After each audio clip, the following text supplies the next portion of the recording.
Во земјава нема национални протоколи за лечење и спречување на ширењето на COVID-19.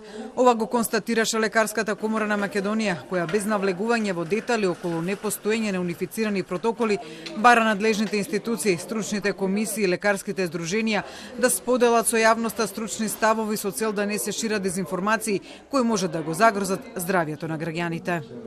Непостоењето на вакви ставови создава простор за слободни толкувања од нерелевантни извори кои нанесуваат огромна штета на процесот на вакцинација, а со тоа и на напорите да се стави под контрола епидемијата. Ваквиот став на Лекарската комора дека се потребни национални протоколи, според доктор Драган Даниловски, е нешто што требало да биде направено пред година и половина, кога започна пандемијата со коронавирусот. Тој за Телма вели дека во таков случај немало секој доктор од ракав да ординира антибиотици. Секој ќе имаше обврска да си го следи протоколот. Патем, во ниту еден протокол во други земји, антибиотик не е предвиден за терапија, освен ако не се најде доказ за бактериска инфекција.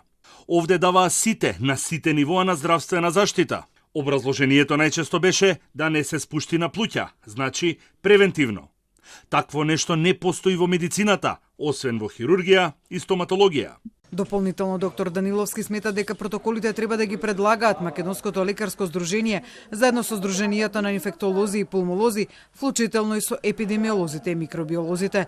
Освен барањето за национални протоколи за лечење и спречување на ширење на коронавирусот, Лекарската комора денеска ги предупреди лекарите кои шират псевдонаука и невистини за ефектите од вакцинацијата и ефектот од почитување на мерките за заштита и опасност од вирусот, дека во рамки на своите надлежности таа може да постапува по нив, повикувајќи јавноста ваквите случаи да и се пријавуваат.